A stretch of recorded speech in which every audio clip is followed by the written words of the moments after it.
Hello viewers, thanks for joining us for another edition of National Focus. I am Tarnia Green. Among the major developments, OECS EDU broadened its mandate to develop creative industries in the region. GIS Dominica Authority provides sewing machines to sewing groups across the country, and the Crime Stoppers officially launched in Dominica. Stay with me as I bring you the details of these and other stories right after the break.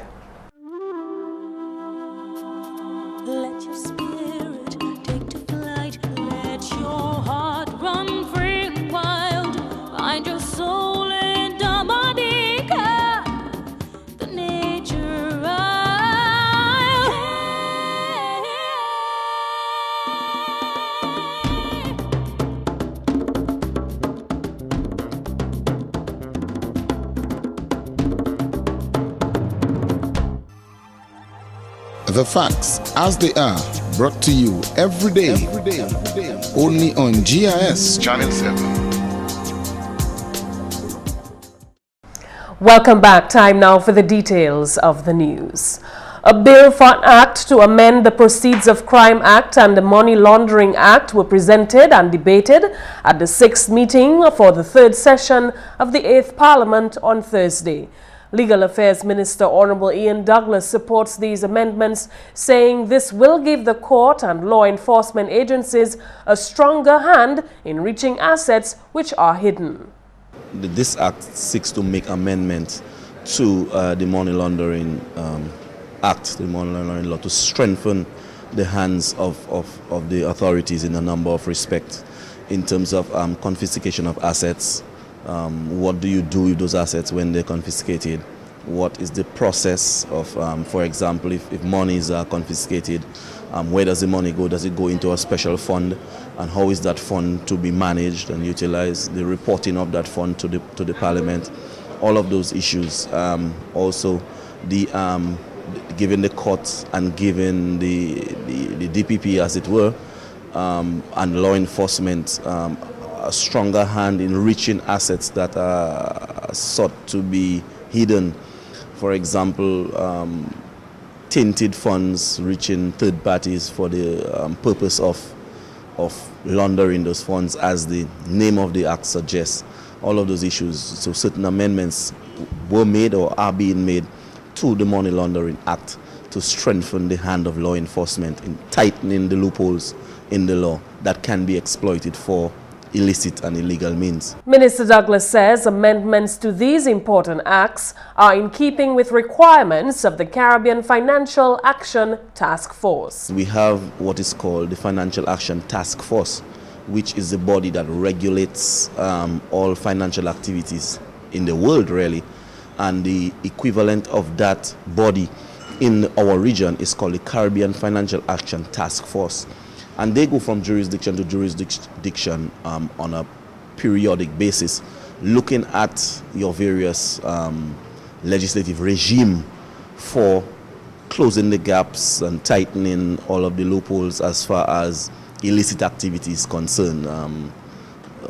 Money laundering, proceeds of crime generally, all of the pieces of legislation. The Legal Affairs Minister says Dominica has to do all it can to prevent the country from becoming blacklisted. Dominicans would be well familiar with the whole issue of blacklisting and what happened to us in 2000-2001 when Dominica was blacklisted. It really suffocates the financial system's ability to transact.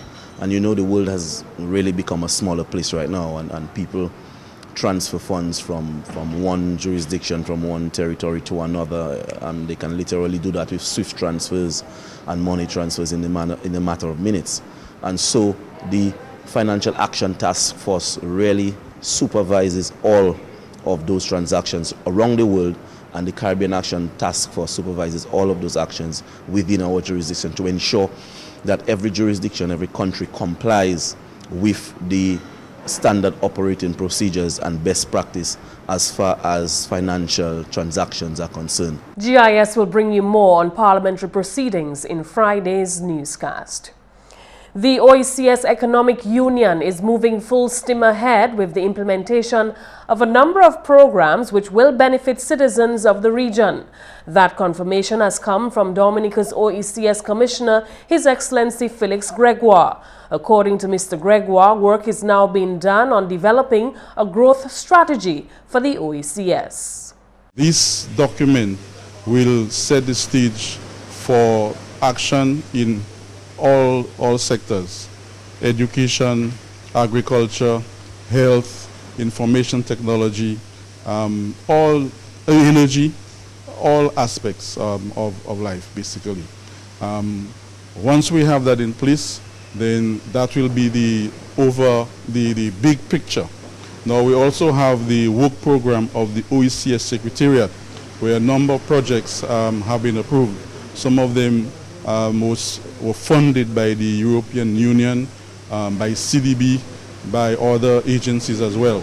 So all those programs are geared towards improving the quality of life of the citizens of the OECS in the various sectors that I indicated.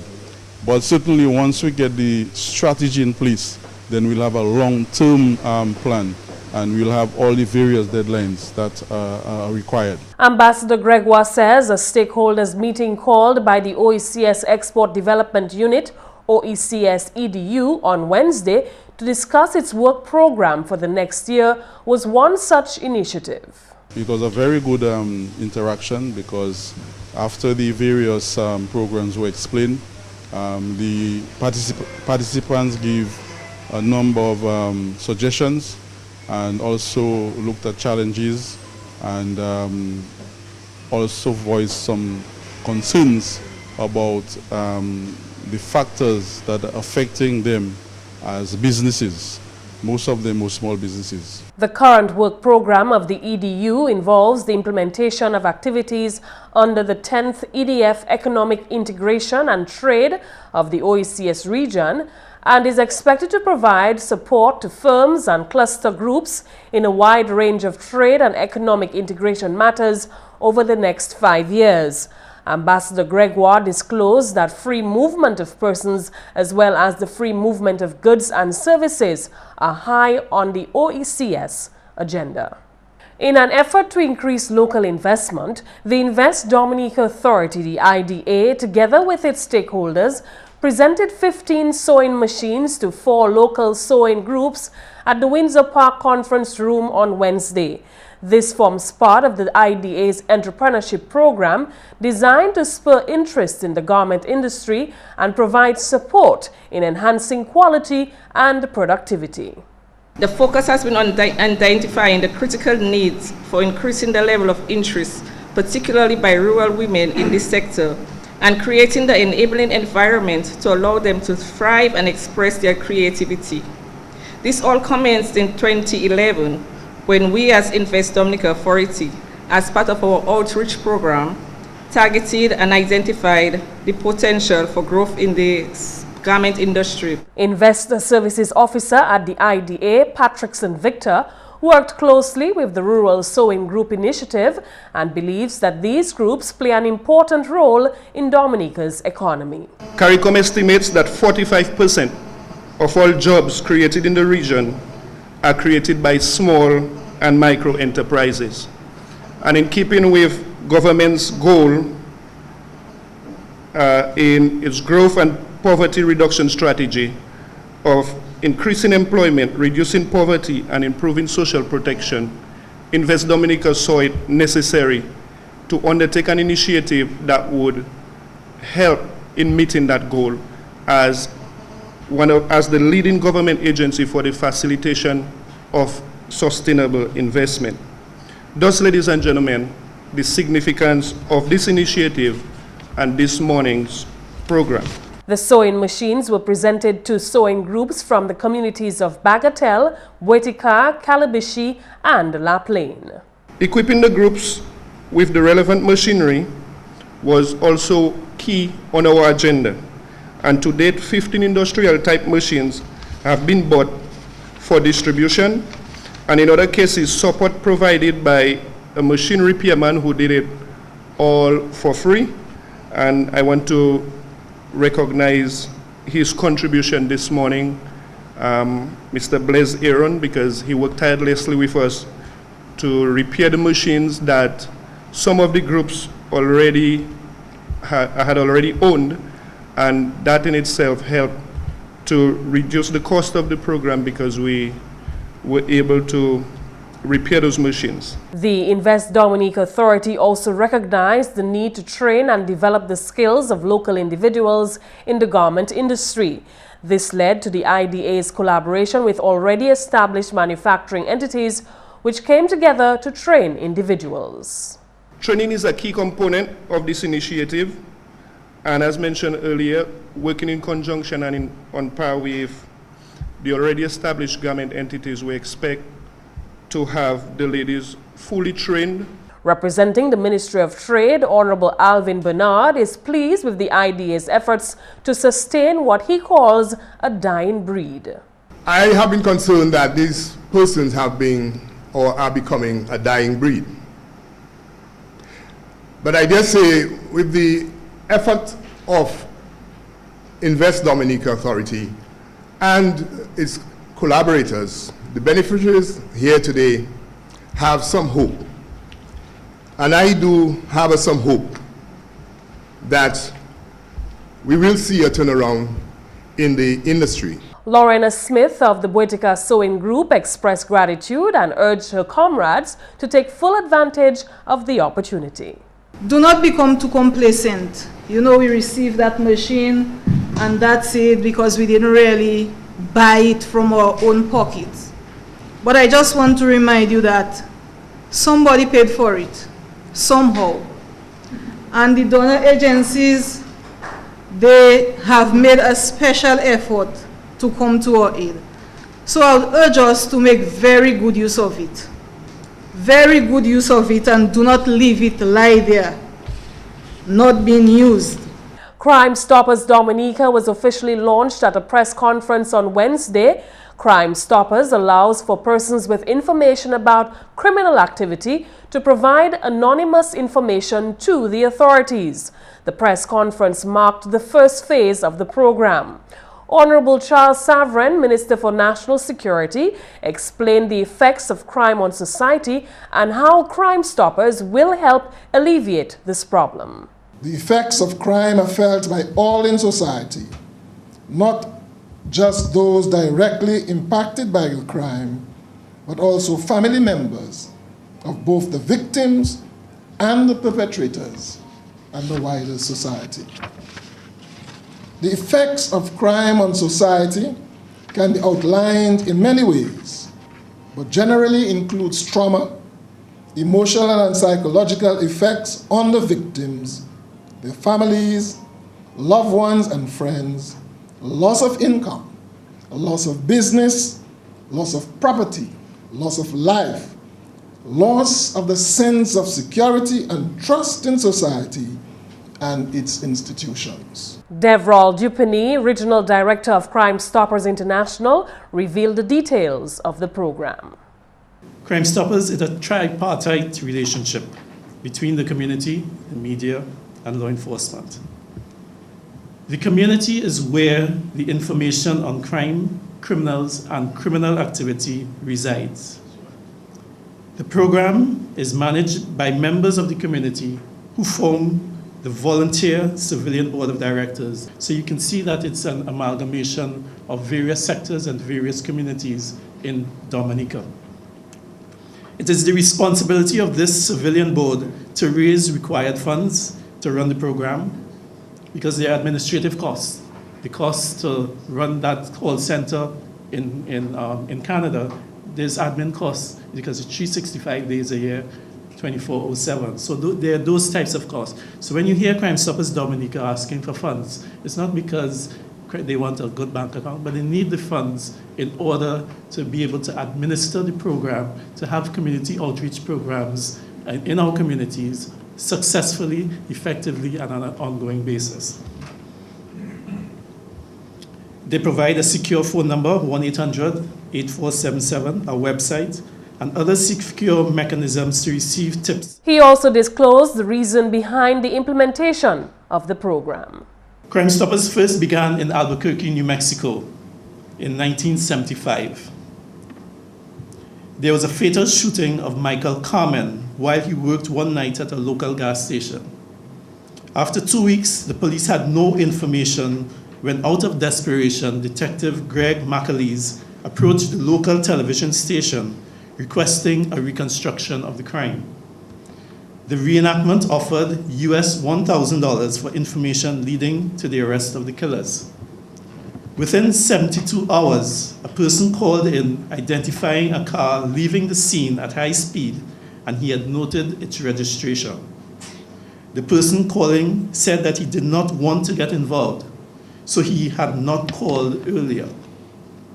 Detective McAleese then realized that fear and apathy were the primary reason why the public tended not to get involved. So he helped design the system where the public could anonymously provide details of the events. Dupini went on to say that Crime Stoppers has evolved drastically over the years. Since its beginning in 1975, Crime Stoppers has evolved to be a global organization that now has over 1,200 programs operational in 24 countries in various regions around the world. Today, through this launch, we are now operational in 25 countries. In his address, Police Commissioner Daniel Carbon testified this program will be of great assistance to the police force. I'm calling on every citizen of this country to provide information as it relates to criminal activity. I've always been saying, when crime happens here, there must be somebody in Dominica who has information, accurate information / intelligence about that crime and who committed the crime. The crime was not committed in a vacuum. We all have ears, we all have eyes. We hear and we see. And that's my urgent call to the citizens of this country. Please, relay the information on criminal activity. As far as is practicable, the information should be correct. And it should be urgent and treated with urgency. Crime Stoppers offers cash rewards to individuals providing useful information leading to criminal arrest. And Dominica has been the talk of many cruise lines this week. Members of the Florida Caribbean Cruise Association, the FCCA, has been experiencing the Dominica tourism product firsthand. Cruise executives from Royal Caribbean Cruise Lines, Princess and Disney Cruise Lines formed the group of decision makers and influencers of the cruise industry here. They were on island to assess key investments made by government to improve the tourism product. They also visited the Trafalgar Falls, the Indian River, and the Emerald Pool sites that tourists usually frequent. Minister for Tourism, Honorable Ian Douglas, spoke about the objectives of the FCCA's trip to Dominica. He highlighted the successful relationship that has developed between Dominica and the FCCA over the past few years. And that's the English segment of the news. McPherson St.Luce is up next with the Creole highlights. Allô tout le monde, bienvenue à cette nouvelle en créole. Non, moi, c'est McPherson St.Luce. Premièrement, le Parlement Dominique passé législation pour Proceeds of Crime Amendment Act. Ça, c'est législation pour faire épisode de corruption l'argent. C'est le ministre de l'Énergie, Honorable Ribbon Blackmore, qui parlait à ces motions-là en Parlement. Législation, celle-là, qui a autorité, certains pouvoirs. Il y a un morceau là qui est bien important pour la police et le monde, c'est FIU, Financial Investigation Unit. C'est un acte qui est Proceeds of Crime Act. All le monde qui a bénéficié de Proceeds Crime. Et bien, ça nous a fait pour grandir ces offenses là. Et bien, pour pas law enforcement, puis pouvoir pour adresser des choses comme money laundering, des choses comme ça. Aussi, avant de faire ces amendements, Mon tika traffic affect crime a lot law police ever mon FIO particier mayo puis yo tenu pour prouver c'est ça yo fait tika mawe bagay drugs so la ça or predicate offense drugs à présent nous grandit ça aussi là ça aussi adresser bagay comme civil forfeiture. So c'est pas un bagay criminel tout seul, mais bagay civil. So puis pile fois mon qui a bénéficié hot proceed crime ou quand il voit un pile bagay, mais loi même pas force là pour bar l'enforcement là pour voir pour aller pour seize bagay yoni. En autre nouvelle, Dominique Kebonché et puis Western Latin vendredi pour observance Journée internationale Telecoms. Ministre Telecoms Honorable Ambrose George délivre l'adresse pour observer Journée Salah. Le journal nous a observé, nous a célébré cette journée mondiale télécommunication et information society qui a célébré le 17 mai 2013 l'année ça. Avec observation, c'est pour garder signataire pour First International Telegraph Convention qui fait depuis 1865. Avec ça, c'est hot ça qui Telecommunications and Information Society sorti. Ça qui fait en 1865. Now, thème là, ça, c'est also ICT, ça c'est Information Communication Technology, pour service ça, pour aider nous safety à ce chemin nous avons traversé. Messieurs, mesdames, ça c'est tout pour nouvelle en créole pour à présent. Non, moi c'est McPherson St.Luce. Au revoir.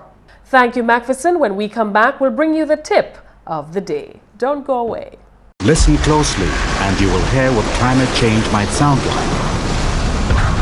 Hurricanes getting stronger and more frequent. Glaciers melting, causing a rise in sea levels.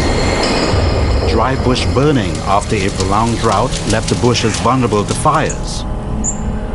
What? No water again? But listen closely again and you will hear the solutions. People switching to energy-saving light bulbs. People building stronger homes that can withstand hurricane force winds. Our climate may be changing, but so can we. Making small changes together can have a huge effect on reducing the impacts of climate change. Act now. Rally. Rethink. Respond. This message is brought to you by the OECS Secretariat with funded assistance from USAID. Documentaries and in-depth discussions, community walkthroughs, and Yes We Care. See it all on GIS Channel 7.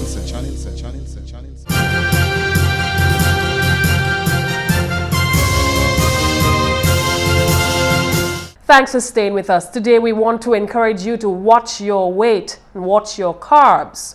Are you trying to reduce belly fat?